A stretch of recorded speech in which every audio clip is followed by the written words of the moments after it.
Hello, Chris. Jai Shimataji.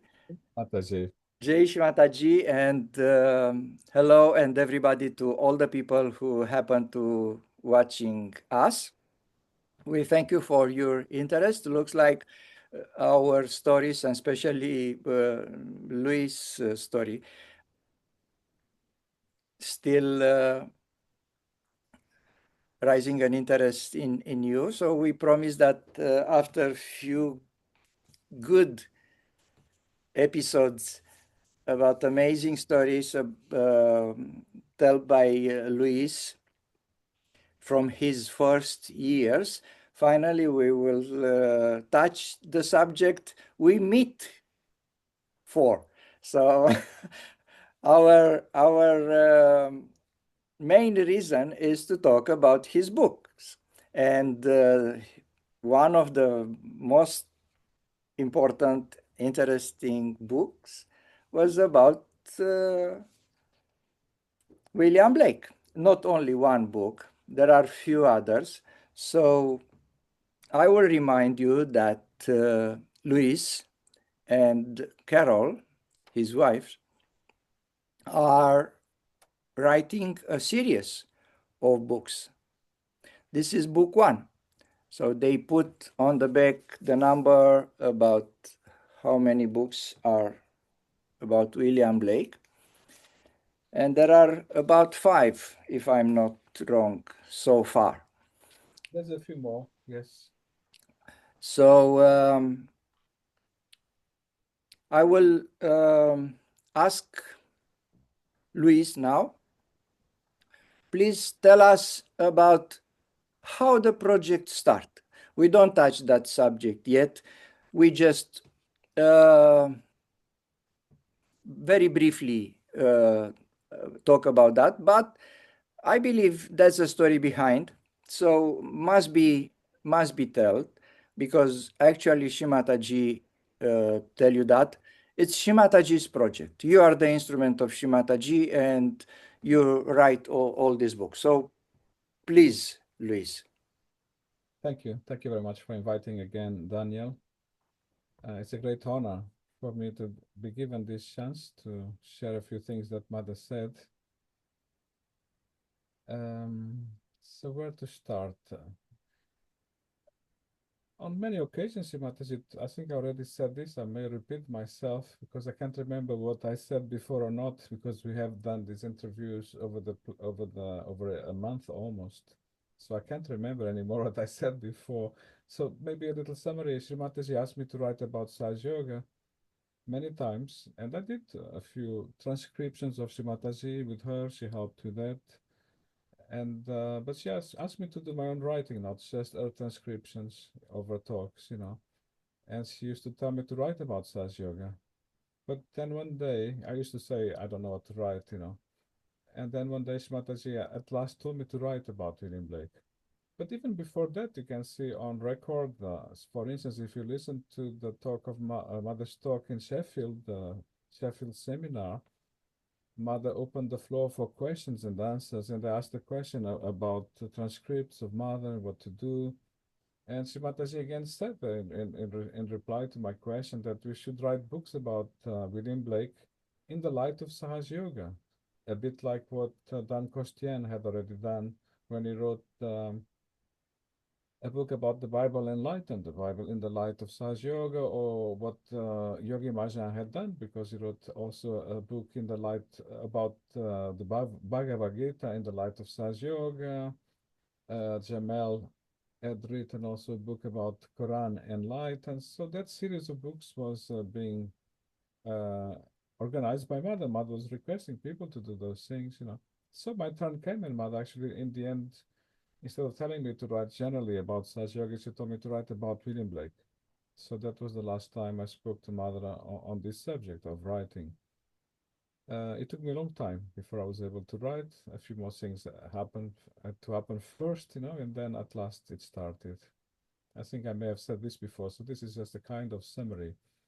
But without me knowing, Mother was always talking to me about William Blake, although she never told me to write about William Blake until last time we talked on this subject. So Mother was preparing me. Unfortunately, I didn't know I was going to write about William Blake, so I never took any notes of what mother said. But certain things stay inside of us, and perhaps the longest session when mother talked about William Blake was at Brompton Square on one occasion. All I can remember now, this is many years ago, so this was 1984, I believe. Some of us were there, were doing something. Personally, I was doing a bit of gilding, just painting the house and the wood in gold again. That had been done before by many such yogis, so it was just another coat, another coat. Every now and again, mother would ask for another coat of gilding on the wood panels and the house and the cornice and things like that. So we're doing this. Other people doing other jobs. There were a few French visitors, and some of them were talking in French. That's all I can remember. I don't know if they were from France or from Belgium or from Switzerland, but some were talking in French.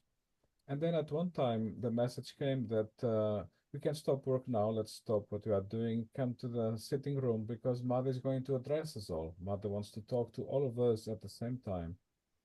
So we all rushed to the sitting room to listen to mother. But in my case, for instance, I was doing very light jobs. That decorating was very light. I was not even dressed in overalls, so I was already ready to go into mother's room. I didn't have to change clothes. It was not a difficult job, but the people doing, serious building jobs, so they were all dressed in overalls and they had to change. So when we heard that message, we rushed, although some people took a little longer. So we were there waiting for everybody to arrive so mother can start talking to us. Mother wanted to say a few words to us. And one of the Satyogis present was like me, one of the first to arrive there. We sat very near mother, virtually, at her feet.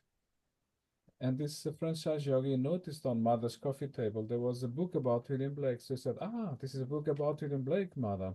Can I have a look?" And mother said, "Yes, yes, you can." But then mother changed her mind. Wait a minute. I think I'll show it to all of you.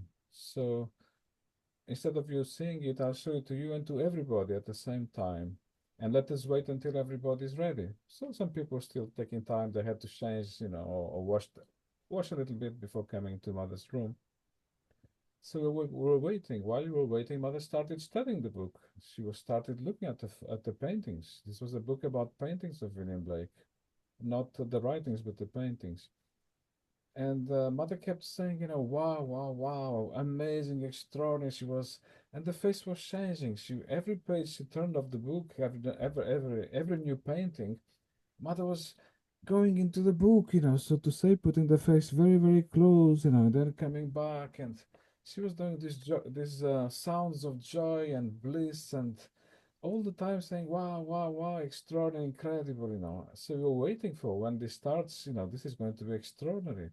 When mother shows the book to us, and explains things, this is just seeing mother's face and the way mother is going into such deep enjoyment by looking at paintings of William Blake. And all the time she was saying, "What incredible vibrations! This is incredible." And so we knew this is something extraordinary. So at last, everybody had arrived and sat down, and mother started showing the book to us. So the process was again the same. Mother would first look at the painting in great detail, and close her eyes, and then she would turn the book to us. The moment she turned the book to us, we could see it, and I was really sitting very, very close to mother with that French Sage Yogi, French or French-speaking Sage Yogi, let's say, whose name I can't remember. He might remember. If he's listening to this, he will say, "I was the one, I can't remember anymore who it was."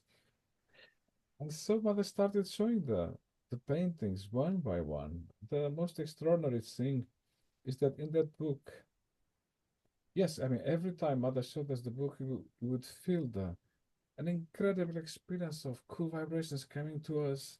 This had never happened to us. I mean, I was a bit shocked because how come, such strong vibrations coming from a book? If it was a book of mother's photos, I would, that makes sense to us because we expect strong vibrations from mother's photos. But coming from a book of paintings, just an ordinary book of paintings of Blake, I mean, it was quite a unique experience. I had never experienced something like this. I was also impressed and shocked that I could feel the vibrations so strongly, and so could everybody. Now, some people were a bit further to the back, and I happened to be there next to Mother with that French Sage yogi, so we could zoom into the small little details of the book as well, the two of us.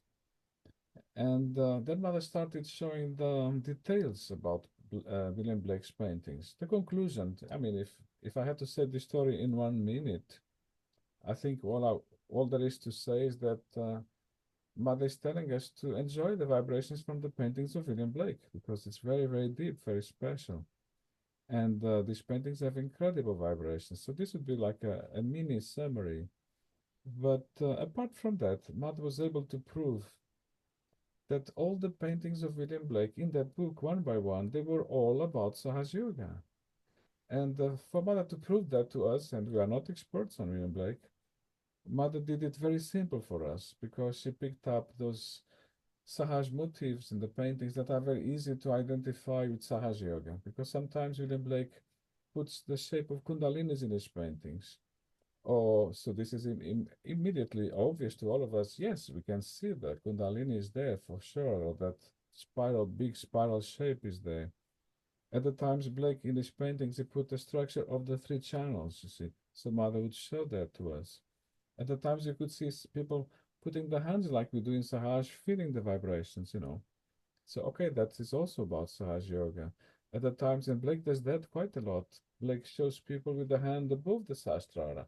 That is too much, you know. This looks like Blake is giving us a photograph about the future of Sahaj Yoga, where the yogis are gonna be there with the hands above the Sahasrara, with the hands towards Mother or towards the deities or towards the, towards the divine, so to say. So Blake shows those very obvious Sahaj motifs in his paintings. Sometimes there are chakras, definitely. I mean, Mother explained and showed us the chakras there in the paintings, and many things like this. So Mother proved the point to us that all these paintings of William Blake were actually about Sahaj Yoga. Now, this is quite shocking thing to see.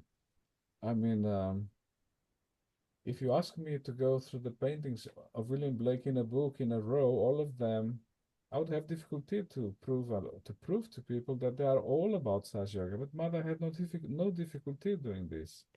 So since Mother had asked me to write about William Blake and to share the things she said about William Blake, this is something Mother said about William Blake, that the paintings of William Blake are about Saj Yoga, not just the writings.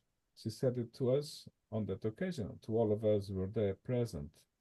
So, in order to do a book about Saj Yoga, my first attempt was to replicate this experience. So, that's how that exhibition called, I had to give it a title to that exhibition, and then it was called The Glimpses of Sahaj Yoga in William Blake's Paintings. So, that is the name of the exhibition. We showed that at in 2006. It was a Shri Adi Shakti Puja. Shri Mataji was in the UK. She came to that puja.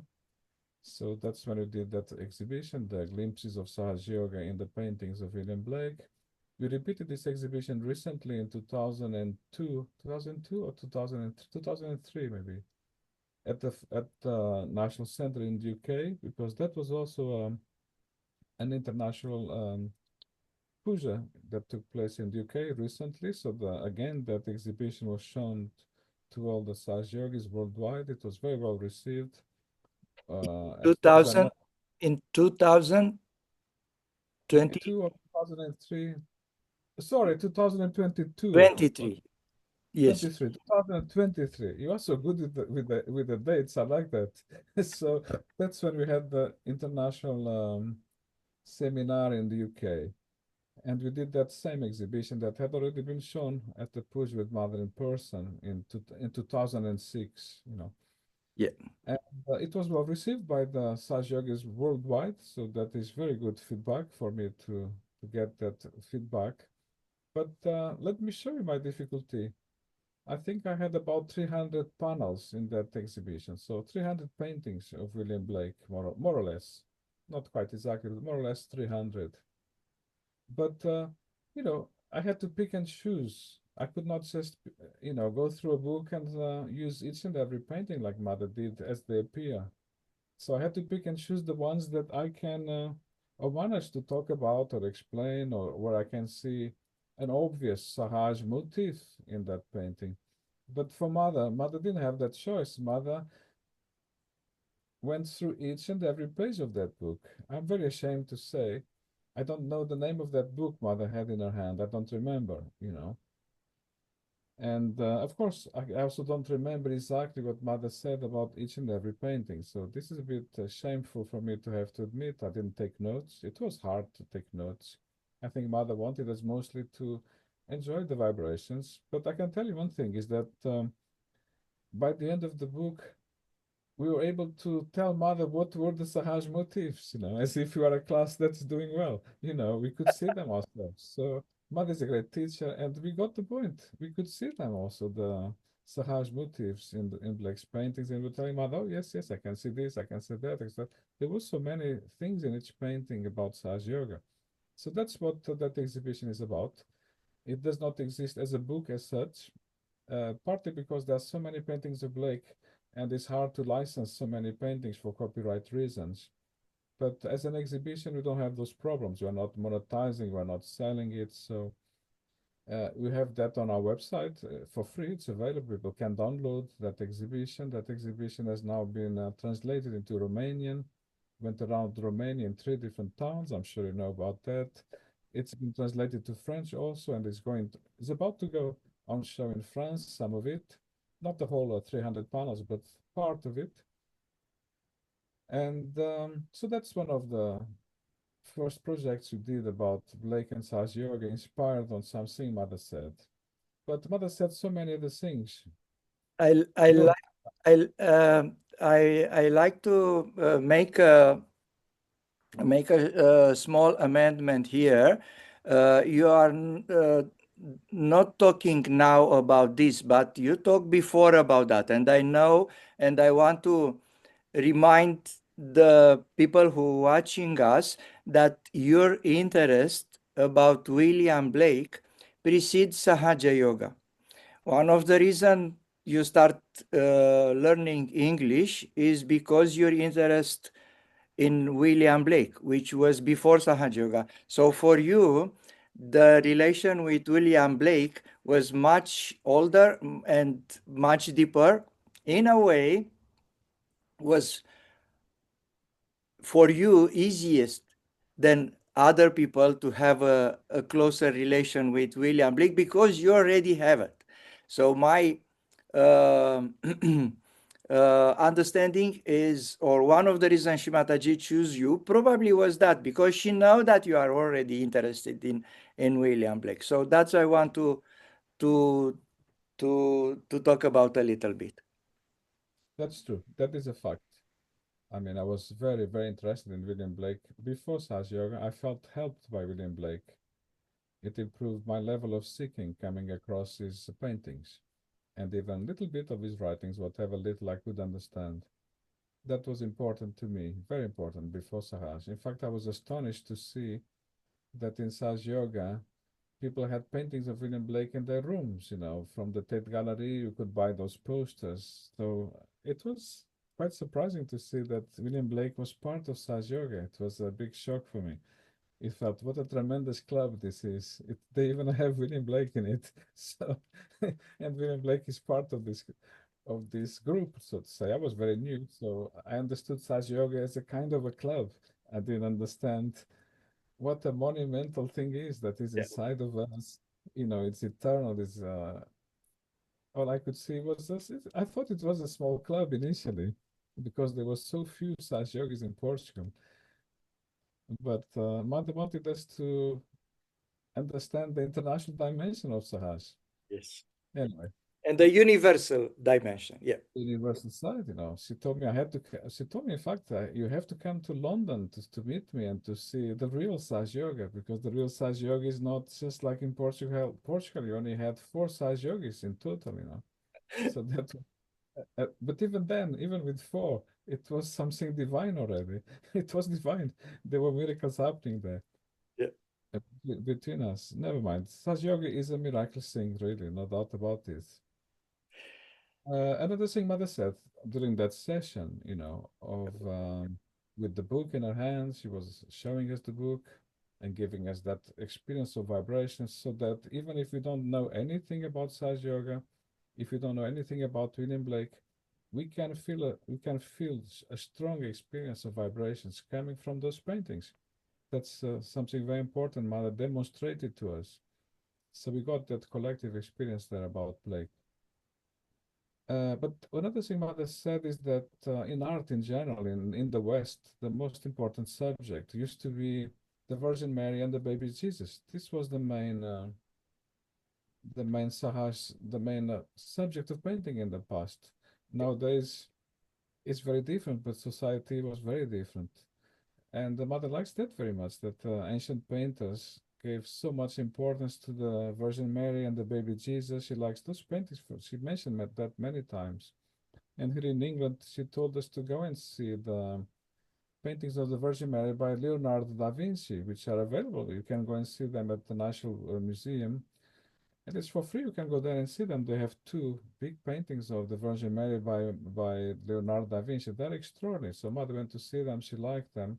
But then she said something surprising that she also liked very much the paintings of William Blake, the paintings of the Virgin and the Baby Jesus by William Blake. He's also a great expert on that.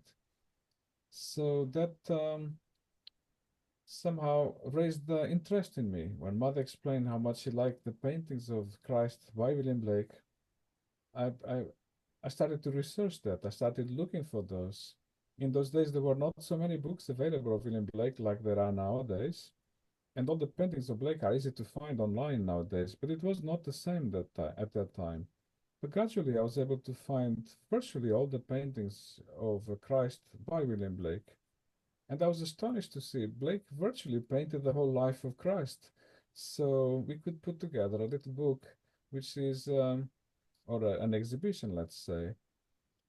We could put together a book called The Life of William Blake, The Life of Christ, as seen through the paintings of William Blake. See, because this is possible to do, considering that Blake illustrated a very big portion of Christ's life. Blake illustrated some of his parables. Some of Christ's parables were also illustrated by William Blake. Christ healing the sick, the miracles of the loaves and fishes. So Blake covered a huge aspect of the life of Jesus Christ and the Virgin Mary and the baby Jesus, the whole lot. So that exhibition came into existence. Now you may ask, what's the inspiration for creating an exhibition? Well, it's one of the easiest ways of looking at paintings is to create an exhibition. But there's another reason, is that in 19, and I think that's 1985 now, I think Chris Greaves is 85 or 84, I can't remember, at the Hammersmith Town Hall, I think it's 1985. Sri Mataji came to give a public program to the Hammersmith Town Hall, and it was a program about William Blake and Sahaj Yoga. And that program was on William Blake's birthday, on the 28th of November, 1985. That meeting was arranged with Mother in person, where Mother was going to talk about William Blake and Sahaj Yoga, and she did. And the exhibition had been written by Chris Greaves. I think the exhibition is called Saint George and Sahaj Yoga, because Mother explained that Saint George is also the same person as William Blake. So that's the title of the exhibition. Mother saw the exhibition.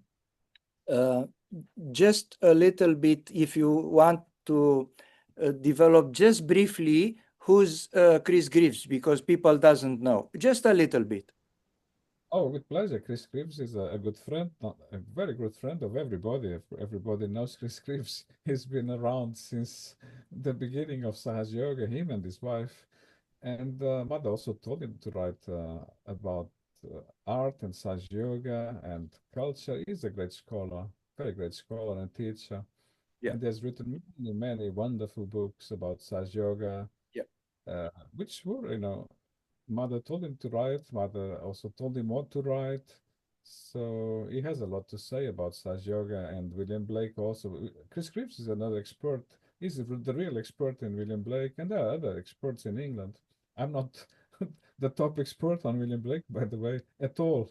There's people like Chris Greaves. who really know much more about William Blake and Sahaj Yoga. And no, I got lost. So there was that exhibition. That exhibition, just by the way, is available for those who want to see it on my website. It's there as a digital exhibition. If people want to see what it was like, Mother saw the exhibition. She liked the exhibition, and at the end she said, "I would like to see more exhibitions like this one." So to me, that was okay. In those days, we didn't know what Mother meant. You know, when she said, "I would like to see more exhibitions like this one," does Mother mean she wants more exhibitions about William Blake and Sahaj Yoga? Or does she want more exhibitions about Sahaj Yoga? It's just Sahaj Yoga. We didn't know exactly what Mother meant, but we reached the conclusion maybe Mother meant both. So I felt, all right, so we can have more exhibitions about William Blake and Sahaj Yoga. We can also have more exhibitions about Sahaj Yoga in general.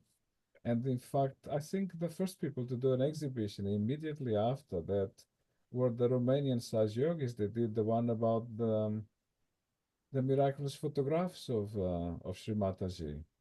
You know, those photographs where you can see vibrations on the photographs.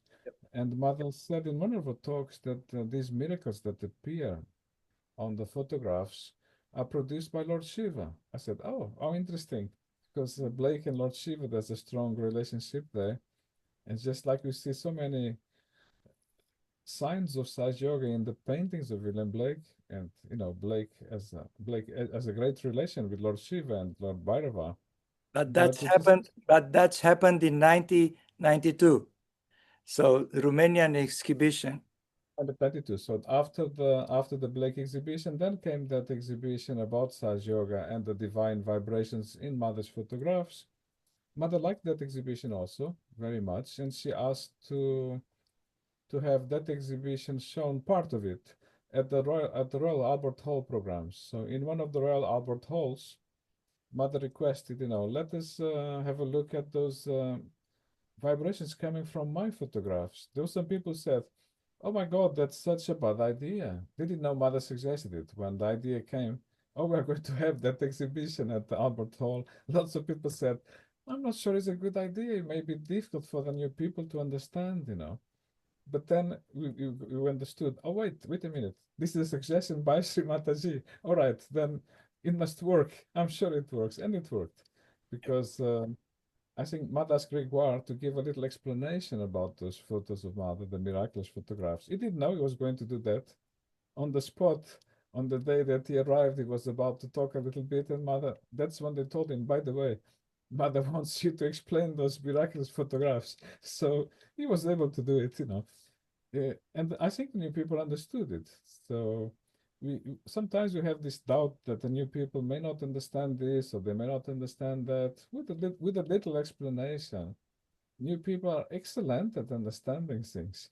They are better than us, I think, because there's been a great evolution.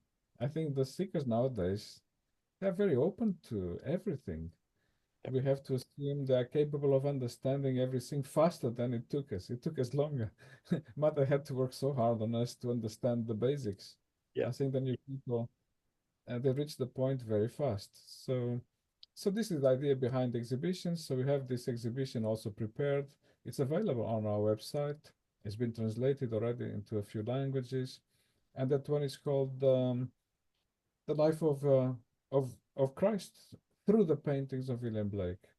We hope to show it, if invited, at the next Adi Shakti Puja next year, in 2026. We hope to make that one available. It's also going to be available as a book, that one. It's already prepared, the book, but we have not released the book until maybe just before the exhibition or during the exhibition. We might release that book. So it's another book about William Blake and Sahaj Yoga. I would say That it's one, inspired. that one I want an autograph on. Okay, with pleasure. When it's published, it's not yet published, You are but live, so you. so that one is ready to release. You just have to pay the copyrights permissions, and then release it. Maybe a little later, closer to the date of the exhibition, if we are invited to do that exhibition about the life of Christ and William Blake through the paintings of William Blake. And again, see, this is another book of ours that is inspired by something Mother said. See, those comments about that Mother gave about she likes the paintings of the Virgin Mary by William Blake is what that was the inspiration for putting that exhibition together. Um, I think this applies to all of the books I wrote about William Blake. They were all inspired by something Mother said. Let me just get a drink, just a second. Sorry for this.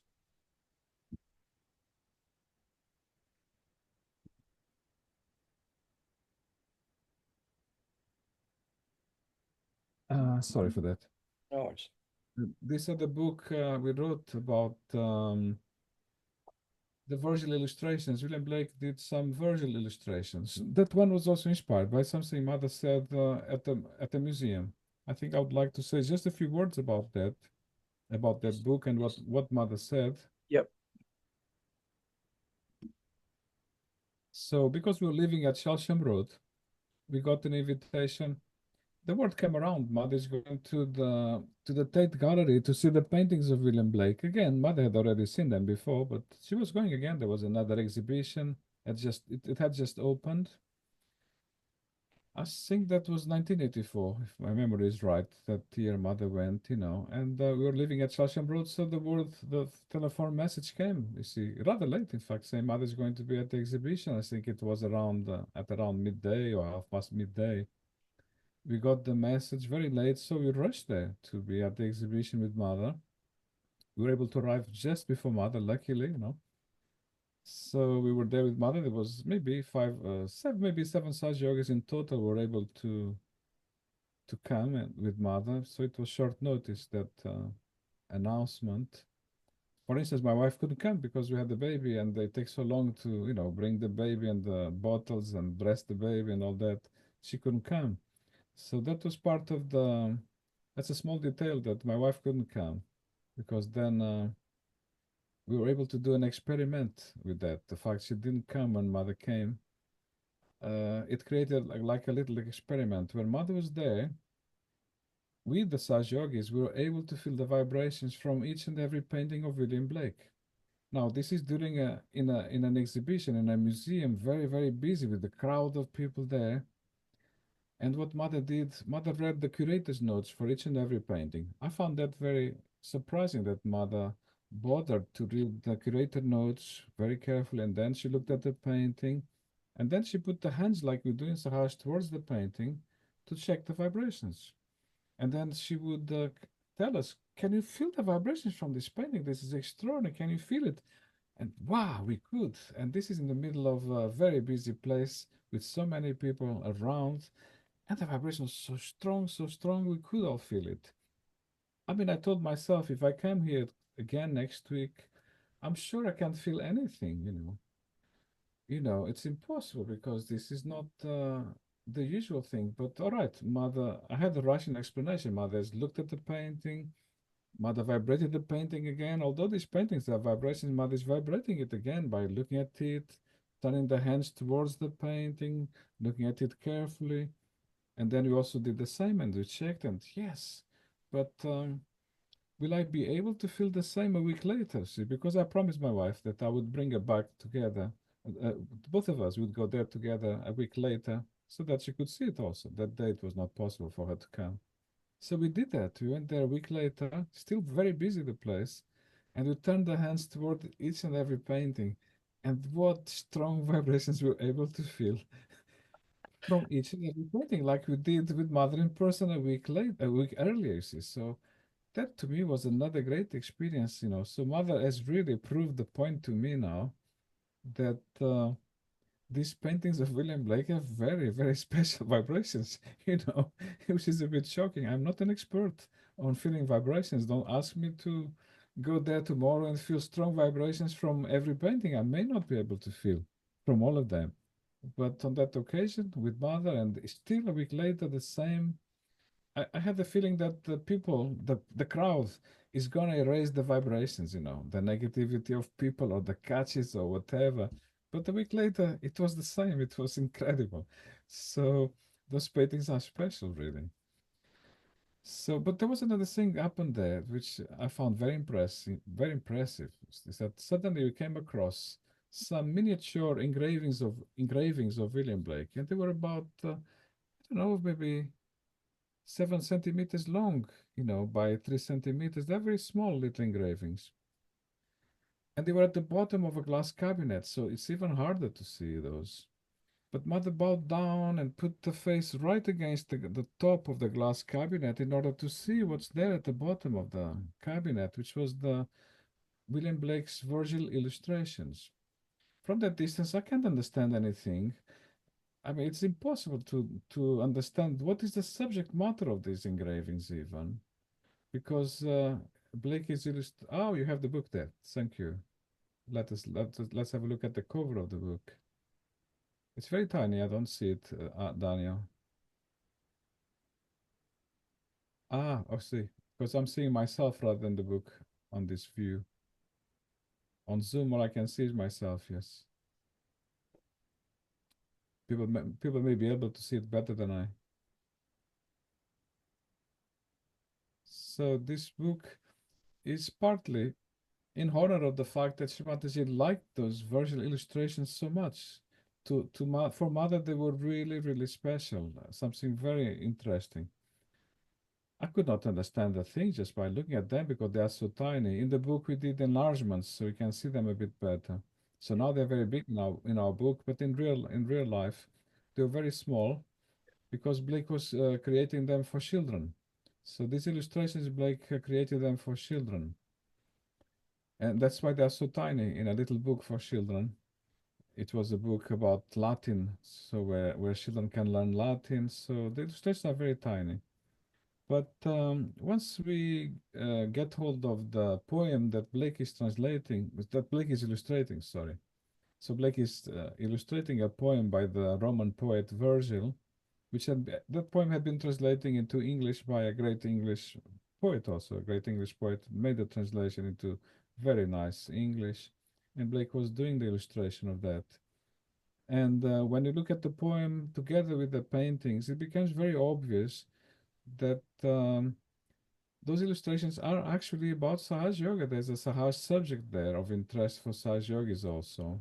So that's a statue of Virgil engraved by William Blake, that engraving, yes. So Blake did that engraving also for that school book. It's a school book for children. And Blake had never done anything like this in a woodcuts because Blake was a specialist in the engraving on copper plate, not on wood, But that was the commission. He had been commissioned to use wood blocks. So it's a rough medium compared to copper, which was Blake's specialty. And I think that Mother proved the point again, with these illustrations, that everything Blake does seems to be about Sahaj Yoga, so to say. One can see that. It seems almost too much to say this, that everything Blake does is about Sahaj Yoga. But when you look at the paintings of William Blake, we can see that. Mother says the same about Blake's writings. They are all about Sahaj Yoga. For instance, a very complicated book Blake wrote, that prophecy, is a prophetic book called Milton, a poem. Mother said that in her talks that the whole book is about Sahaj Yoga. So Blake really is a prophet of Sahaj Yoga. And Mother has also told us many times that there's no point in believing in things just because Mother said. You have to be able to see it for ourselves, you know. So in the past there was a thing called blind faith, but Mother does not want us to rely on blind faith. We have to rely on experience. I think it's possible for us to, by looking at the paintings of William Blake without knowing too much about Blake, we don't need to know too much about Blake. Just by looking at these paintings, we can see what Mother is saying. It is indeed about Sahaj Yoga. Now, I cannot do that in relation to each and every painting, but it's possible for me to create a selection of paintings of William Blake where I can see that very clearly. Yes, they are about Sahaj Yoga. The subject matter is very much linked to Sahaj Yoga. So we have that exhibition with about 300 panels of giving examples of paintings of William Blake that have a Sahaj meaning, and a very obvious, simple one. It's It's not necessary to be an expert in Sahaj Yoga. It's not necessary to be an expert in William Blake to see that obvious connection. So that is not a book inspired by something Mother said at the museum. The Pilgrim's Progress. That's another book we did. The William Blake's Illustrations about Pilgrim's Progress by John Bunyan. That is also inspired. You have that book maybe there. Yeah, I have that book, but before talking about the Pilgrim Progress, uh, I want to take you back a little bit. So,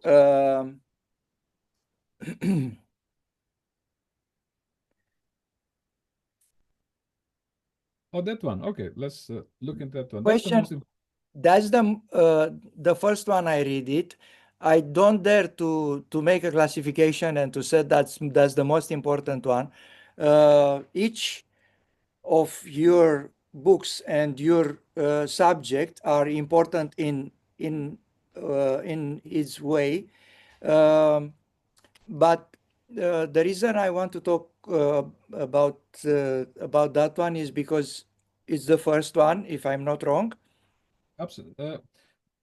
It's not the first one I made, to be honest. That one was done after the others, but I consider it the most important book. At least it's the first That one from the series. I gave it number one.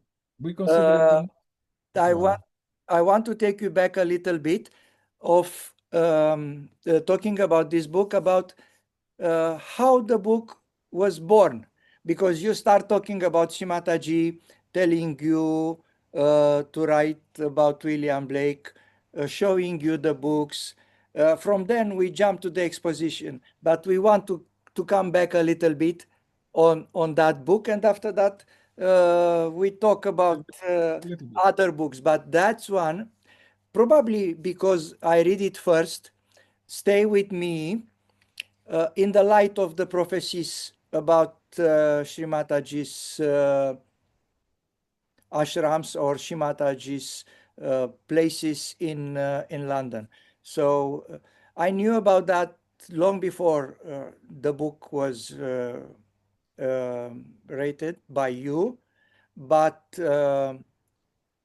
everything being in that book well explained, well illustrated, well with maps and everything, managed to put everything in one place. Few little bits we knew from Shimataji's talk, or few other people who were talking about the subject, but everything is here thanks to you and Carol. So that's the reason I want to go back a little bit and talk only about this book, how it started, how you write it, and after that, few things about what it's inside, because I get questions from people who ask you about the tomb of William Blake, how Shimataji discovered it and told you, and things like that. So, if you don't mind, Not at all. It's a pleasure. So we okay. consider that of all the books that we prepared, the most important one, because this is the subject that Mother mentions the most in her talks. If you listen to her talks, the thing Mother mentions the most about William Blake is that William Blake prophesied, about Saj Yoga, that we would all become prophets, and then she adds this extra explanation that we would also have powers to make other prophets. You see, so Mother said that, and again, you see, this goes back to the same subject that Mother prefers if we say something because we have the experience, not only because Mother said. Yes, Mother said it. That's why it's so important to us. But you know, do we believe in it just because Mother said, or have we also seen with our own eyes, with our own experience, that it is true? It's there. So the question used to arise when Mother used to say this thing. This very often she said in her talks that William Blake prophesied that men of God would become prophets and would have powers to make other prophets. So the first thing people would ask is, where on earth did William Blake say that? Can you show me that on Blake's books? That he actually said that. What Matt is saying, is that a proof? Or is this just something mother is saying, but it's not there after all because no one can find it where it is? So that was the first question. I had a chance to ask mother this question, but I felt shy to ask that question because it looked to me, this looks like Questioning. I'm yes, as if now mother has to prove herself to me. She has no duty to prove herself to me. She's the guru. Yeah. It's my duty. It's my duty to do the homework and do the Yes. study. So that day, I actually brought the book of William Blake with all his writings with me to mother's house, and I was planning to ask that question to mother. What Mother, can book? you? Sorry, can you say again the name of the book? It was an anthology of Blake's writings, so a An book with all the anthology. Yeah. Yeah. book with all the writings of William Blake. I had it with me. I took it to mother's house at Bronton Square, and I was going to ask mother, Mother, can you show me where is it that William Blake said that men of God would become prophets and would have powers to become to make other prophets? Because nobody can find that in the writings of William Blake. But I felt I think it's more polite if I don't ask the question and ask the question myself and see if I can find the answer. But mother being who she is, because she knows what's on our mind, she told me that day she told me, Louis, remember, you are living with a great expert about William Blake. And I was, because I was living at Shelsham Road in those days. And with me, there was another Sajog. Who really was a great expert in William Blake. Who His is that? name, Who was that? um, Graham Pottinger. Graham Pottinger is one of those Sajogis who knew Blake back to front. He read it very well. He really knew. And in fact, he's the one who discovered many of the prophecies about William Blake about Sajoga in the writings of Blake. He would read it, find it. Sometimes he showed to mother, and mother said, "Yes, you are right. It is about Sajoga." Mother had no difficulty agreeing that certain things Blake was saying were about Sajoga. But this Sajogi, this Graham Pottinger, he was one of those first Saj Yogis who found out so many things in Blake that were about Saj Yoga. He then showed it to mother. Mother agreed with him. So that day, out of politeness, I did not ask the question to mother. Mother, can you show me here in the book where is it? You see that Blake said that. But mother answered my question by saying, "Look, don't forget that you are living in a house which is a house that Blake prophesied about.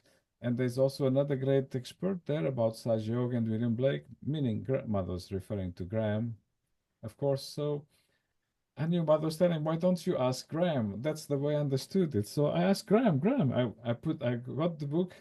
Show me here, where is it that Blake said that the men of God would become prophets as prophesied by William Blake, and they would become prophets and they would have powers to make other prophets. But Graham immediately put me on the right track, you see. He said, it's a big mistake to try and find that quote of Mother there in the writings of Blake, because Mother has a tendency to paraphrase. Mother does not give like a biblical quote word for word. Mother gives something that's higher, a paraphrase as well as an explanation of the words of Blake. Because if you see the actual words of Blake on this point, you may not get the actual meaning quite so clearly. So when Mother quotes Blake, she's at the same time she's giving the quote and she's explaining the quote to us, and she does a paraphrase, and her English is so much easier than the English of William Blake, so that we can all understand. So if you look at the where Blake said that, Blake says it in his book called Milton, a poem. There's an anthem there. We call that the anthem Jerusalem. And then the last word of that anthem is a quote from the Bible, from the book of Numbers, which is chapter 11, verse 29. And Blake wrote that quote saying, would to God that all the Lord's people were prophets. You see? So, what has this got to do with Saj Yoga? Because what Mother says usually is that Blake prophesied that men of God would become prophets and would have powers to make other prophets. Now, Mother doesn't say this in these exact words all the time. Sometimes Mother makes little variations in this quote of hers. And she's also doing a little variation on the quote of Blake, which is a biblical quote. But the way Mother says it is incredible because Mother is explaining the quote is exactly translating it to us in a way we can understand. And so, what has this got to do with William Blake? When you, first of all, to find this quote is the easiest thing to do because you go to the book of Blake called Milton, the preface. You just need to open the first page, the preface. In the preface, we have that anthem called Jerusalem, the one that we sing, and did those feet in ancient time. And at the bottom of that poem, there it is. Would to God that all the Lord's people were prophets. And then the quote, the biblical quote, Numbers chapter 11, verse 29. So when you go and read the chapter 11 of the book of Numbers, verse 20, and especially verse 29, that's when Moses is the one who said this thing. He said, would to God that all the Lord's people were prophets. Now, why would Moses say a thing like this? So this happened to Moses. Moses was in trouble. Moses was in the desert. He was taking the people through the desert to reach the promised land. It took a long time. It took 40 years. In that journey was such a long journey to reach the from Egypt to the promised land that it took 40 years. What a great suffering going in the deserts for so long to find the way to the promised land. And sometimes people were fed up, people were tired, people were hungry, and people started complaining. And when the people start complaining about the leadership, this is a big problem for Moses. Now people are rebelling against him, and that he can take. Like Moses says, he can take it. If people rebel against him and that's one thing. But when they start moaning and crying and weeping, that he cannot stand. This is the limit. When people start, crying and weeping in their complaints, that is the limit he cannot take. So so people did that in order to complain that the food was so bad in the desert. They all organize themselves. Let us all do a protest, and we sit at the entrance of our tents, and we will all be moaning and groaning and complaining. You see, and they all started wailing and crying and complaining. The food is terrible. It used to be better food in Egypt, and they used to have fish, and they used to have meat to eat. We used to have garlic and leeks and onions and vegetables, and here all we get is this manna. The manna was that food sent from the heavens from God, and they could grind it looked like seeds of coriander. That's what the Bible says. They could grind that those seeds and roast them and create a little flour and make a bread out of that manna. But people were fed up of that. They wanted meat to eat. And Moses said, okay, now they want meat to eat here in the desert. Are there enough herds to satisfy the greed of these people? So Moses has a problem. So Moses retires a little bit and does his own complaint to God, and he says, how can I, you know, be like a mother to these children? Are these my children that I should give them breast to them? These are your children. Now, this is Moses speaking openly to God in that book. Now Moses complaining, how can I deal with these people? Now, do I need to give them milk with my own breast? Even, I mean, is it my children? I have to carry them in my lap, even, they want everything. Where will I find enough meat for these people here in the desert? And strangely enough, God replies to Moses by saying, you will read this on the book of Numbers. This is the background to that strange quote of Moses that would to God that all the Lord's people were prophets. What happened? What was the incident that forced Moses to say that? So is now Moses also complaining to God about the difficulty of being a leader in the desert with all these people who want to eat meat. And God replies to him, because Moses says, if I had at least one more prophet to help me, that would make my life easy, but I'm here alone in the desert. And God answers to Moses, is my arm not long? Meaning, don't I satisfy all your prayers and desires? God is in heaven, but his arm is so long, he brings us everything we need. So he asks Moses, is my arm not long enough? Don't I give you everything you ask for? So now you're asking me if you had one extra prophet to help you. I will not give you one extra prophet. I will not give you three extra prophets. I will not give you seven extra prophets. I will give you 70 extra prophets. This is the answer of God to Moses. And Seven. then he tells Moses, and then God tells Moses, this is according to the book of Numbers. choose your your best favorite 70 people and bring them to the tent of meeting, the tent where we meet. This is the tent of the tabernacle, is a very important meeting place for receiving the experience from God. Tell them to come. Tell them to purify themselves, to come dressed properly, in a cleansed state. And then you will take the spirit that is in you and you'll put it on top of them. And then they shall prophesy. And this happened. So the people came to the tent. Moses drew up a list of the best 70 people more capable for this experience, and they all came, except for two people. Those two people, they were so busy because their job was buying and selling. So these were facilitators in the desert. They are there and they do the, you know, buying and selling and swapping goods. This is very important for their economy. So they are busy. So they were not able to appear on time for that meeting. So they missed the experience, you see. And their names are very strange. One is called Midad, and oh, I forgot their names now. But they have a strange names. Those two people that didn't come to the tent.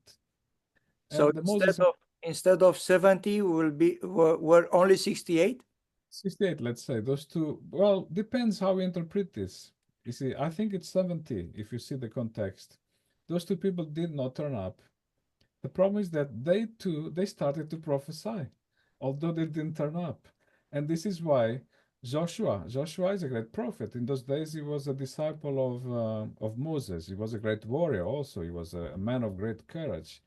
He could lead the armies also. He was a man of great integrity and courage. He was ready to die for the cause.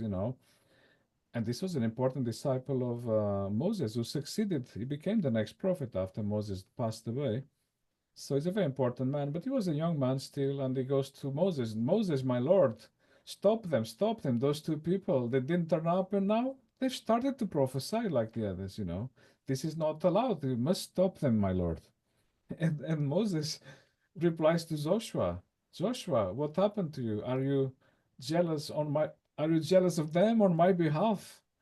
On the contrary, would to God that all the Lord's people were prophets, meaning let them prophesy.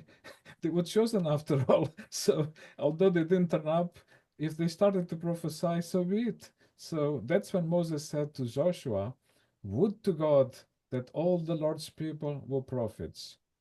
Now, there are different translations of the Bible, and some Bibles have translated this in a different way also, this sentence of That's Moses. Saint They have, James, Saint James Bible. yes, what I told you so far is the St. James translation of the Bible. But if you look at other translations, it gives a better explanation. That some translations say that would to God that the Spirit of God was on everybody. See, that's another way of translating this quote.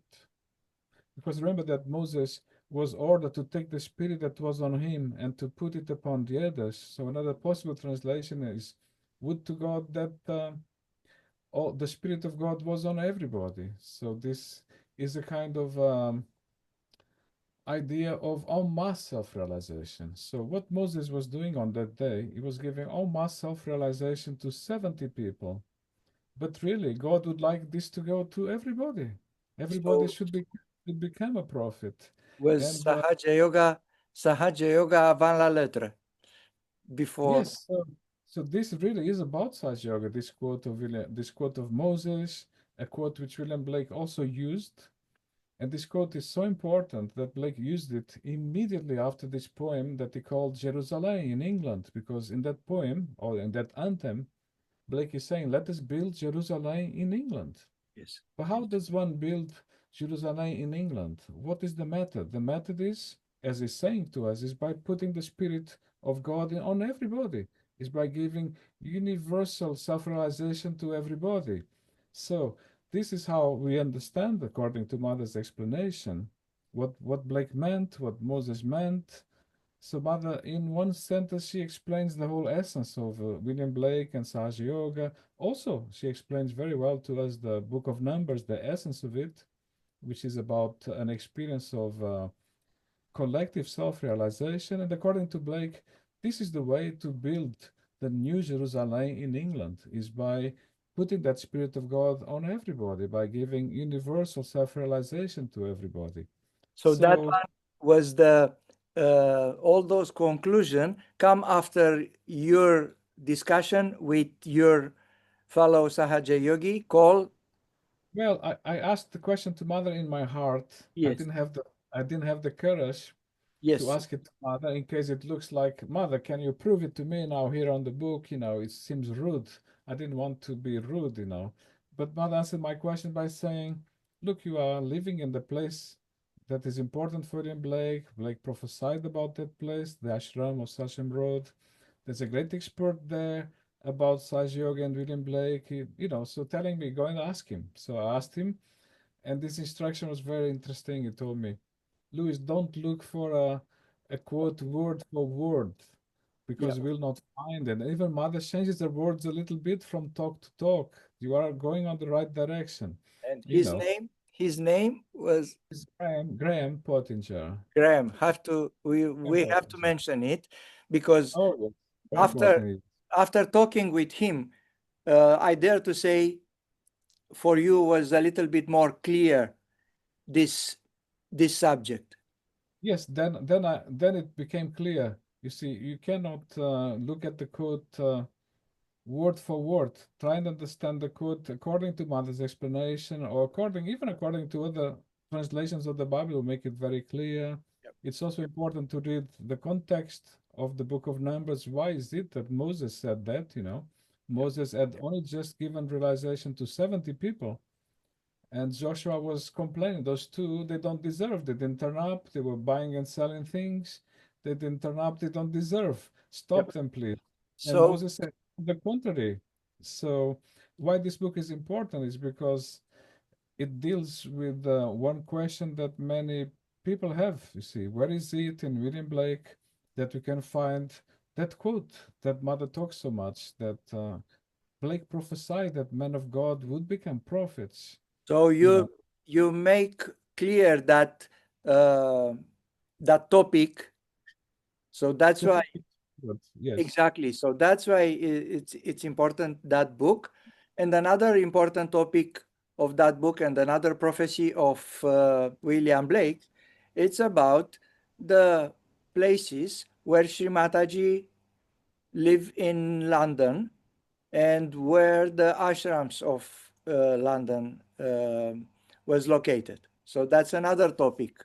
So that's another thing Mother told me many times, because not only because I was living at Shelsham Road, which is a place that William Blake prophesied about, I was also talking to Mother at Brompton Square, which is another place that William Blake prophesied about. Now, there's a third place that William Blake prophesied about, which is the first place Mother came to live when she came to the UK, in Oxted. That is also covered in Blake's writings, according to Mother. Mother never talked to me about that residence in Oxted, because this is before my time in Sahaj. She talked to me about Shelsham Road and Brompton Square. So those 2 points Mother explained to me. But I was not taking notes of what Mother was saying. So in the end, I had to go to Mother's talks, because whatever Mother told me, she told the same to everybody in her talks, really. I believe there's not a single thing Mother told me about William Blake that she did not tell to everybody in her talks, really. But I think it's easy for me that Mother explained it to me face to face, these things about the residences, two of the residences, the ashram and the Brompton Square. Mother never talked to me about the Oxted residence, because it's before my time. I had not been there. I did not understand that subject. It's a bit more, if you don't know where the place is, and don't understand the geography of England, it's a little harder to understand for me. But later with the maps, or if you happen to visit the place, you can understand then a bit better what Blake is saying. And so if you look in Mother's talk, she explains that in the space of a few lines, Blake mentions the three most important residences of Saj Yoga. So the most important one is the one where Mother came to live in the first place when she first came to England. Blake as a reference in his poem, again, Milton, in Milton, that book called Milton, a poem, there's a quote there where Blake mentions the Surrey Hills. So when mother came to live in England, she went to live in the Surrey Hills, and the light started to spread to the seekers of truth from the Surrey Hills. So this is one thing Blake mentioned. And then a few lines after, Blake mentions the ashram of Shalsham Road, because it mentions that it's in the Lambeth Vale. Lambeth Vale is the borough, London borough of Lambeth. That's where the ashram is. And he also mentions that in a house that was in ruins, and that the ruins were the ruins caused by all the nations, because the house was in ruins because of the bombs of the Second World War. So the ruins were caused by all the nations, and then the house is being rebuilt by all the nations because Saj yogis from the whole world worked on that ashram to rebuild it, to rebuild the ashram. They were also rebuilding their own inner system, the Kundalinis. So that is explained there. And a few lines after, Blake mentions the house of mother at Brompton Square. Their mother explained that to me, that Blake had referred to that because Blake explained that is by the Kensington Gardens, that's the location, and by the Tyburn Brook. That's precisely the place where mother was living. You can see that in the maps. The book you give those maps for people to see it clearly. The relationship between the Tyburn Brook and the house of mother, the relationship between Kensington Gardens and the location of mother's house. We give maps for people who have not been to see it, so they can see it through the pictures and the maps. And mother also saw that there was a brook running under her house. At one time, there was some plumbing work that needed to go. You know, the waste pipes go under the house, so this had to be opened, that part of the house, and they could see there was an ancient river or the river bed of an ancient brook or a little river that was going under mother's house. And if you look at the maps, that is the continuation of the Tyburn Brook. So Blake is giving a very good description of that house. In the days when Blake was writing, that house did not exist, had not been built. It was open land, so Blake could not even give an address. You know, the best Blake could give is that behind Kensington Gardens, by the Tyburn Brook, because the area had not been developed. It was open. It was like a wild land, you know, not yet built upon. No address, no streets, nothing. So Blake could not, unfortunately, if you are going to Blake's poetry looking for the address 48 Brompton Square, but that was mother's address, was 48 Brompton Square. Blake could not write the word 48 Brompton Square because Brompton Square did not exist. That road did not exist. The what I said, the address did not exist. It had not been built. It had not been developed. So Blake had to use a different landmark. But Blake, according to Mother, gave another important pointer to for us to understand that this is the house he means. It talks about the golden builders. And this is a house where the Saj yogis came to do gilding. So almost all of us did a little bit of gilding at Mother's house, you know, because that gilding went on and on. Because Mother sometimes would give another coat of gilding, you know. So lots of people had an opportunity to do some gilding. And this Blake called them the golden builders. So in his books, you can see that in a few lines of poetry, it connects the three most important residences of Sahaj Yoga or addresses of Sahaj Yoga. The most important one, because it was the first one, was Oxted, where Mother stayed in the Surrey Hills. Second most important ashram is the permanent ashram of Shalsham Road. It's still there. Mother said it's so important, that place, not only because William Blake prophesied about it, but because it was the first ashram, Mother said, built for a living deity. You know, most temples are built after the deity, you know, is not there. But that was built during Mother's time. Mother visited many, many times. Mother started, Mother did the plans. She actually wrote the plans for the extension room. She's the Mother worked as the architect. She did the plans for the extension room, which became the Let's big meditation room at let's Charles. let's mention that the house belonged to Linda Williams first, and after that to Chris Marlowe. So, and the ashram, it's obviously belong to Sahaja Yogi, and it's still in use today As by an ashram. by like an ashram, like normal ashram, on the day-to-day base by a lot of Sahaja Yogi. I understand Yuva Shakti are more Yes, present there. recently. So we Yeah, have to mention the actual actualization of the it's still there for us to still see. still there, which is very Still important. there. It's very important, really. And in fact, mother chose that house because when Linda bought the house, mother came with her. They went by taxi even once or twice. Sometimes someone drove mother on a few occasions, but other times mother just took a taxi. So that on that occasion they went there. They took a taxi. The taxi stayed outside waiting for mother and Linda to inspect the house. But mother saw the house and in a second she said, "This is it." The house looked like a wreck. It was in a miserable shape. So Linda was a bit surprised. This is it. Yes, this is it. This is the one. Mother knew with no, although it looked like an absolute wreck in a second, mother entered the hall, entered the door, the front door, and she turned away and she came out. That's it. There's nothing to see. This is it. And the So house was damaged by the by bombardment. yes, there was damage in that place from the bombs. It was in a very bad shape. But mother took less than a second, to see it. The taxi was waiting outside. But mother does not need to see everything. She just knows. She said, "This is it. Let's go. Job done. That's the one. You buy this one." She wanted some help from mother to help choose the house, and so that became the one. And so it's a long story. So mother says that she established Sri Ganesha in that place, in that ashram. Sri Ganesha is very well established by mother. Mother laid the foundations there. The foundation stone was laid by Sri Mataji for that meditation room. This is the front door of the ashram there in the book. So this is why we felt this is the perhaps of all the little booklets we prepared about Blake and Saj Yoga, the most important one, because it deals with the things that Mother speaks the most. You see, this is a subject that Mother mentions a lot. She mentioned it to me a lot as well, but she also mentions it a lot in her talks. So it seemed an important subject, this one, for us. And I had the benefit of Mother explaining this to me personally, so made it a little easier for me to understand.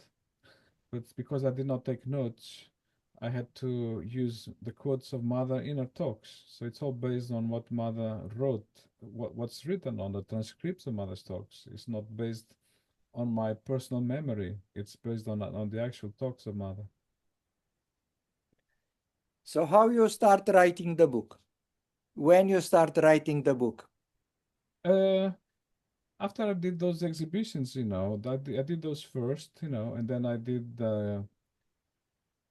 because historically Mother first showed me the paintings, so I started with the paintings. So first the paintings, the exhibitions, the two exhibitions, Life of Christ and glimpses of Saj Yoga. So Then, we are then talking late 90s. yes, this is one of the last ones I prepared. We are talking late 90s. Yeah, oh yes, yes, yes. That's Yeah. right, yes. No, 2000. I wrote that one after 2000 even. 2000. Okay, early 2000. I had already written all the other booklets when I did this one.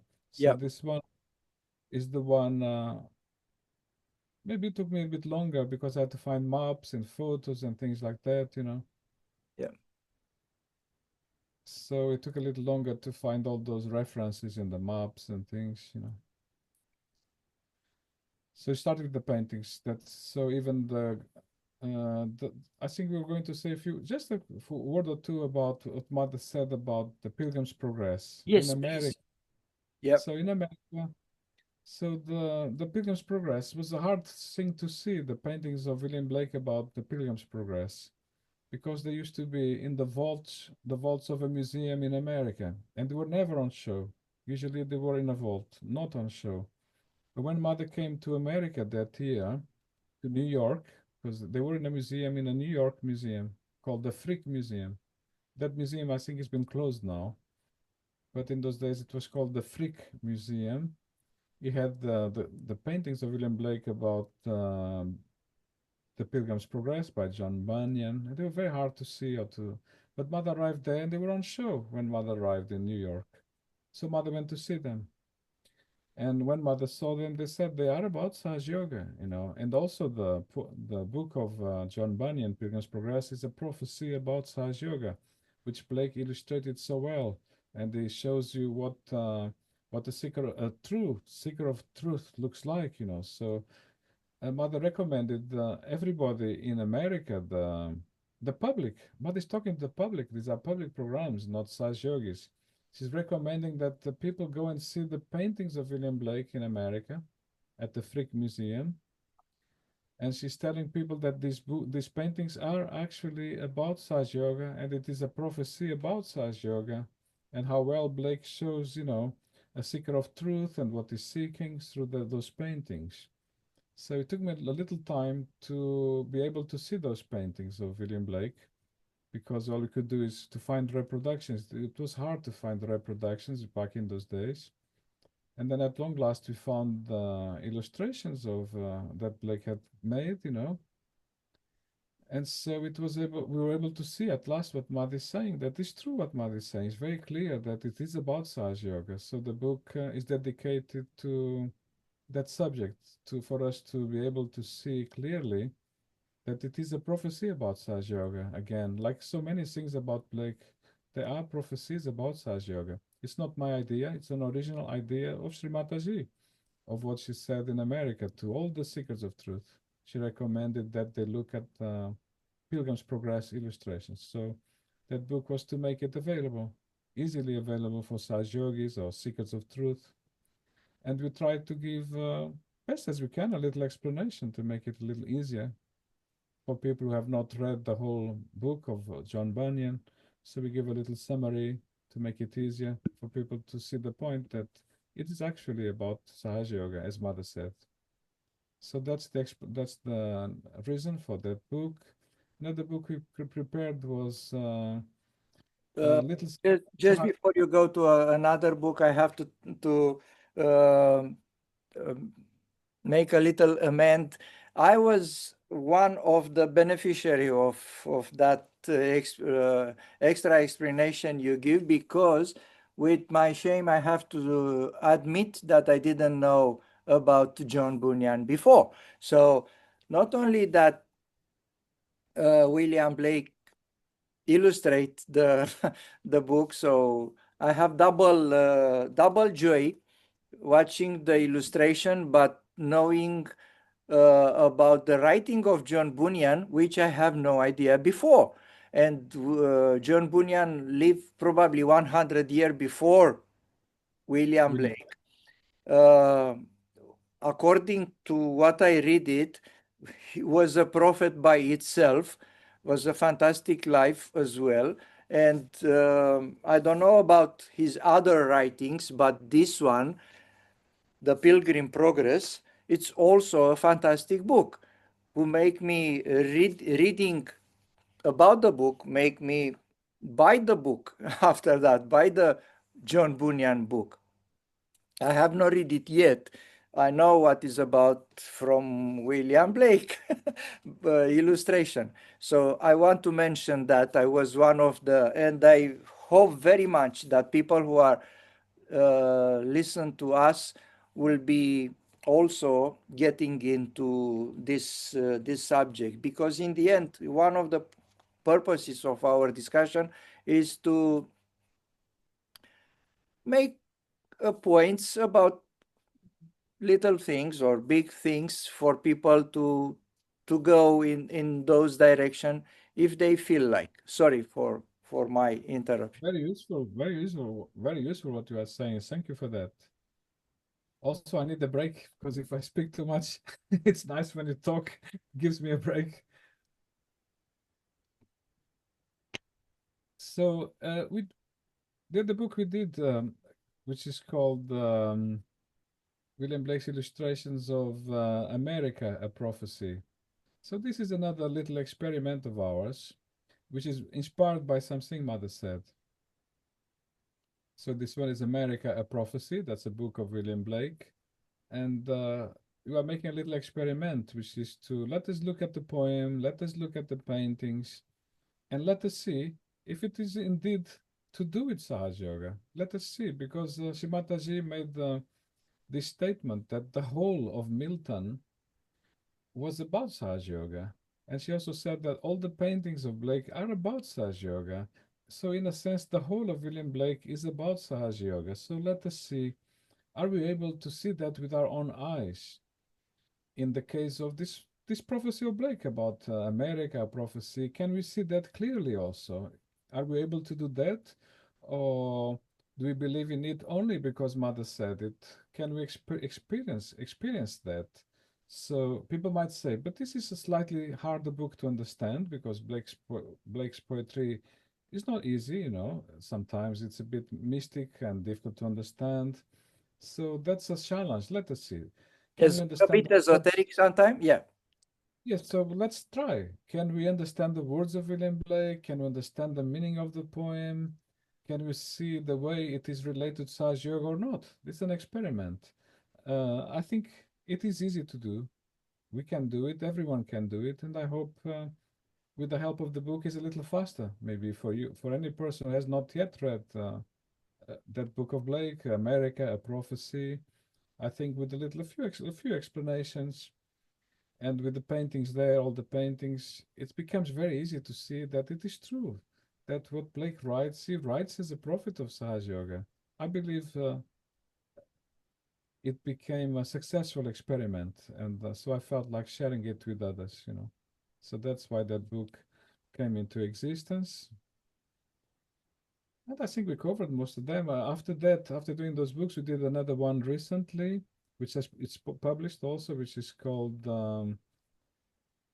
it's a book, it's the illustration of William Blake about the life of Christ again. But this time, what we have is there's a book by Charles Dickens, which is the life of Jesus Christ, written by Charles Dickens. Now, Charles Dickens is a writer that Srimataji likes very much. Like everybody likes him. Mother also, she likes Charles Dickens very much.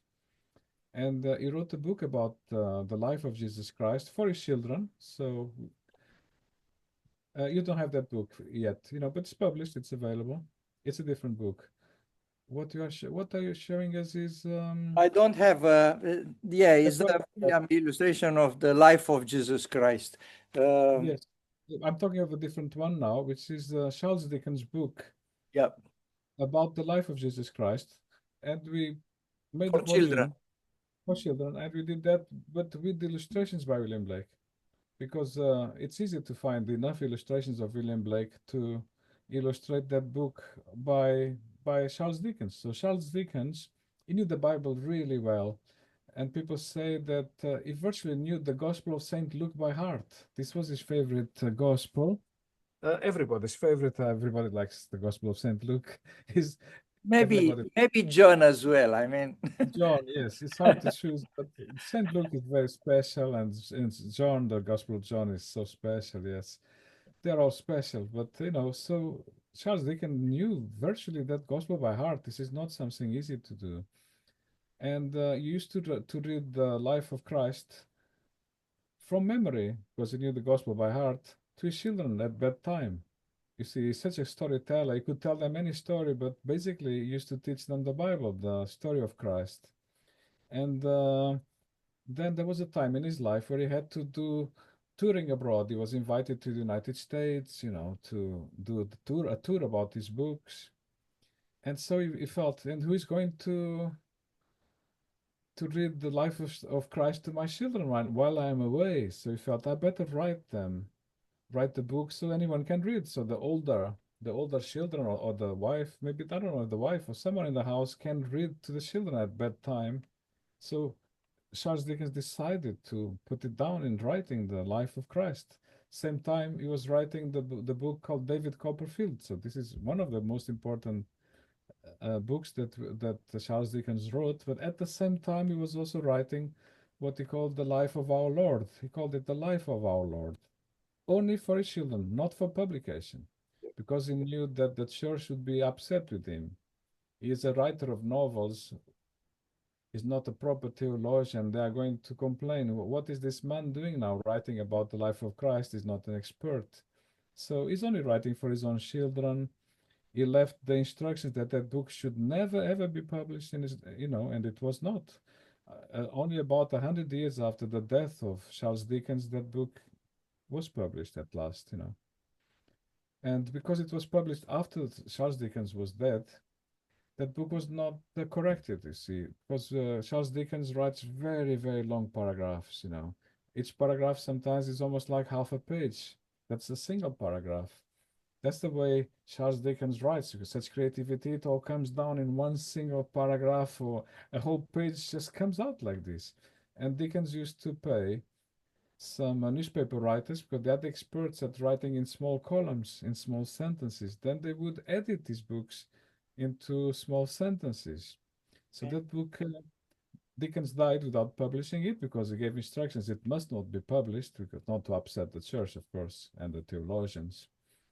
And so it was never revised, it was never edited. So when it was first published, by then Dickens is such a classic, nobody dares to edit the book or to make the English a bit easier, or like those newspaper professional writers, they used to do that for Dickens. Sometimes they would make the English a bit easier, the sentences a bit smaller.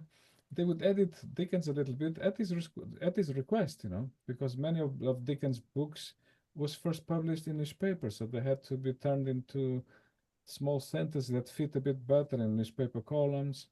And So when this, have you read the book in original? well, yes, when the book was published, it was published like the transcript of his handwritten form. So Okay, it so was, have you read that one? It's easy yes, to it's available. It's yeah. available. It's you can buy it in the shops. But what you notice is that, oh my God, the sentences are very long. It's not And easy for was students to read. edited after that or still No, like that? it was not edited. It was No. it was Yeah, it was published in 1910. So it took so long to be published. 1910 they published it exactly as it was in the manuscript without any editing, because yeah, Dickens is a classic. People don't dare to change anything nowadays. In yeah. the past, they would do the editing. In fact, Dickens wanted those people to do the editing for him. He was paying professionals to do the editing for him. He didn't have time for that. His creativity is so strong. He writes big, big, big sentences. So so when we tried to prepare that book for children with the illustrations of William Blake, so we felt that this book of Dickens, the way it tells the story of Christ, is such a great storyteller. Dickens is telling us the story of Christ and is the top storyteller in the world. We have a great story, the life of Christ. What we need now is the paintings of William Blake to illustrate this book of Dickens. Let's prepare it like this. But so I showed it to some Saj yogis, and they all told me our children are not going to are not going to like this book because the sentences are too long. Each sentence is half page, and children don't like to read like this. And the English is very old style, and some words are difficult, and the quotes of the Bible don't sound like the Bible. That is because Charles Dickens was using a different translation. He was not using Charles Dickens could have used the St. James translation, but he didn't. Charles Dickens had another translation of the Bible in English that he liked, even harder one, even harder English than the St. James translation. So for Dickens, that's not hard. He's an expert in English language. Any translation is all right for Dickens. So when you see the quotes that Dickens gives, they're a little bit different. That's because it's based on a different translation of the Bible. So we felt, on the advice of Saj Yogis, who am I to edit Charles Dickens? But we did it. Me and my wife, we changed the English, made the words a bit easier, made the sentence a bit smaller. We added a little explanation at the beginning, a preface. We put all the paintings of William Blake that we can use to illustrate the life of Christ. So we think now it's a book that is more appealing to children because of the paintings of Blake, of Christ by William Blake, because the Because English is made a little I easier. don't know, about this book. I don't have that book. It's I have available. You can get it on Lulu. yeah, It- I don't know. I miss it somehow. I order another but one. If you go to recently my, about Jesus. My last order is the another one. But because I don't know that one, I have to ask you a little bit more about the content. So basically, you I edit. can make it very easy for you. If you go to my website, I will, the I book, will, I will. But because we the are book is now there. The talking, book is the book is there on my website and was there for a long time, available to download for free. And now recently it was published, so it's available to buy. And yeah, once the books are available to buy, I take the book from the website. So now people have to acquire it. I donated all the books to Saj Yoga. I don't receive a single penny from any sale. The sales go directly to Saj Yoga. They don't come to me. So I don't need to pay tax on any sales of the books. yeah, The books will donate to Saj Yoga. The sales go straight to Saj Yoga, yeah, to the tape preservation project. They go the funds. So once the book is published, I remove it from the website so people can acquire the book if they want. yeah, Later I might make the books all available for free, but right now there was a little cost of publishing it for the Sahaj funds. They had to publish, pay some copyrights and things. So the books, once they're published, I remove them from the website, but I keep the advert there. So now you can get this book if you want. Now that it's published, you can buy it. Before it was published, it was available to download for free. yeah, That book, it was there for a long time, and you can go there and find the book and then get it at Lulu, or you can get it on Amazon. So the book is available. yeah, It's called we called it Jesus Christ, what he did, what he did, uh, you know, Jesus Christ, who he was and what he did. So we changed the title of the book okay, to Jesus Christ, who he was and what he did. Charles Dickens called it the life of our Lord. uh-huh, Title changed, yep, because we were advised to change the title because we had changed the book a little bit, so you had to change the title as well. But it's the book of Charles Dickens with yeah. the updated English and updated biblical quotes to look a bit more like the St. James version of the Bible. And with the illustration, with the William Blake illustrations. I think there's about 75 paintings of William Blake in that book to illustrate what Dickens wrote. But it's the book written by Dickens for his children. Okay, question. Uh,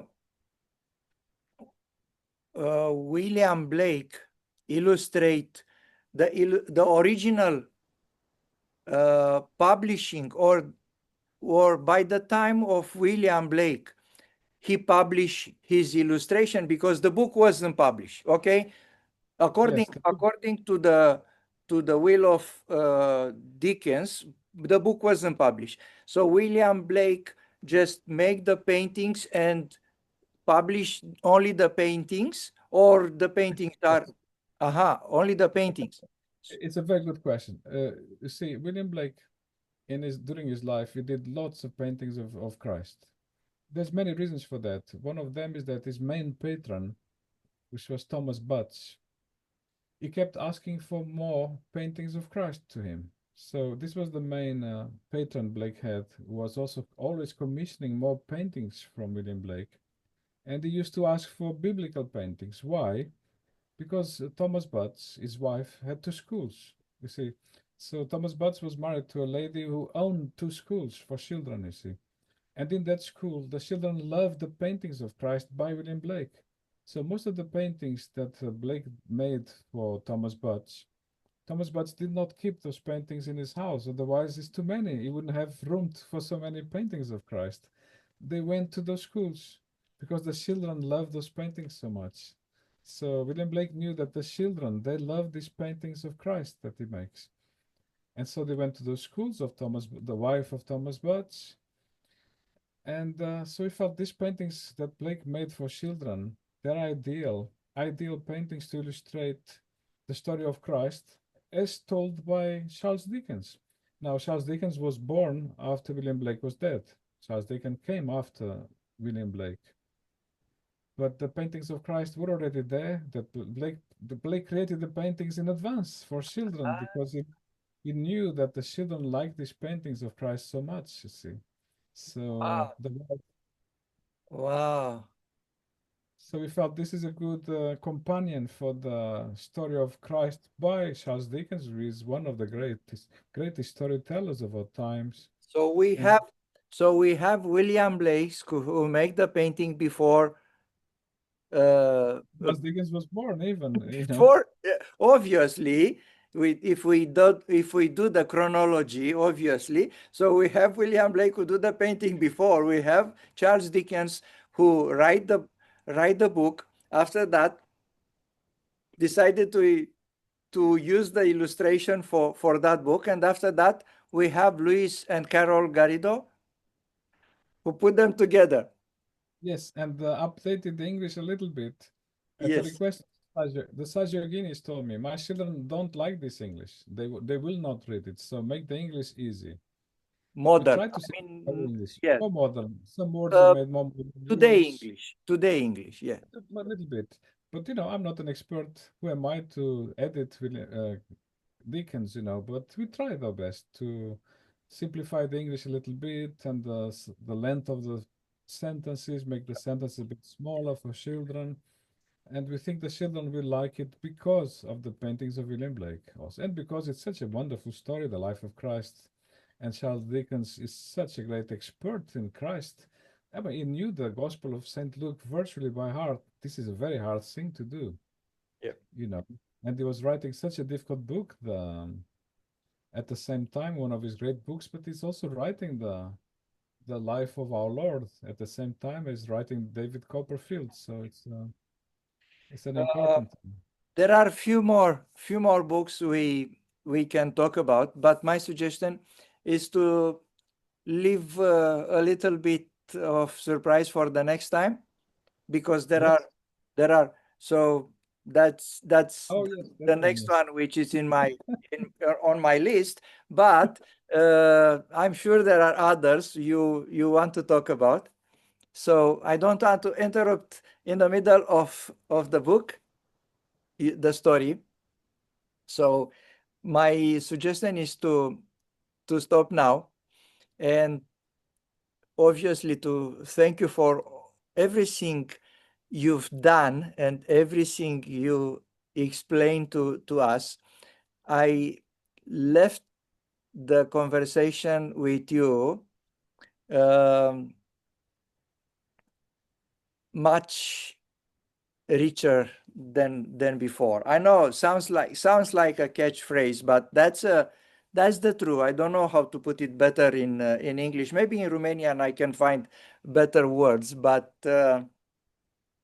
um I have to thank you again for not only for everything you've done, but for explaining everything. So for me, was blowing my mind everything you told me about Shimataji, about how you find, about the discussion with your fellow Sahaja yogis.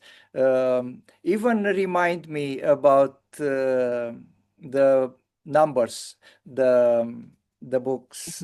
Book of Numbers, the biblical book of Numbers, yes. Yes, yeah, about the icons, uh, about the painting of Virgin Mary, which is one of the most subject for many painters, including in the communist era back in Romania, because the religious subject was taboo. Many painters and many sculptures um, have a woman with a baby in the lap.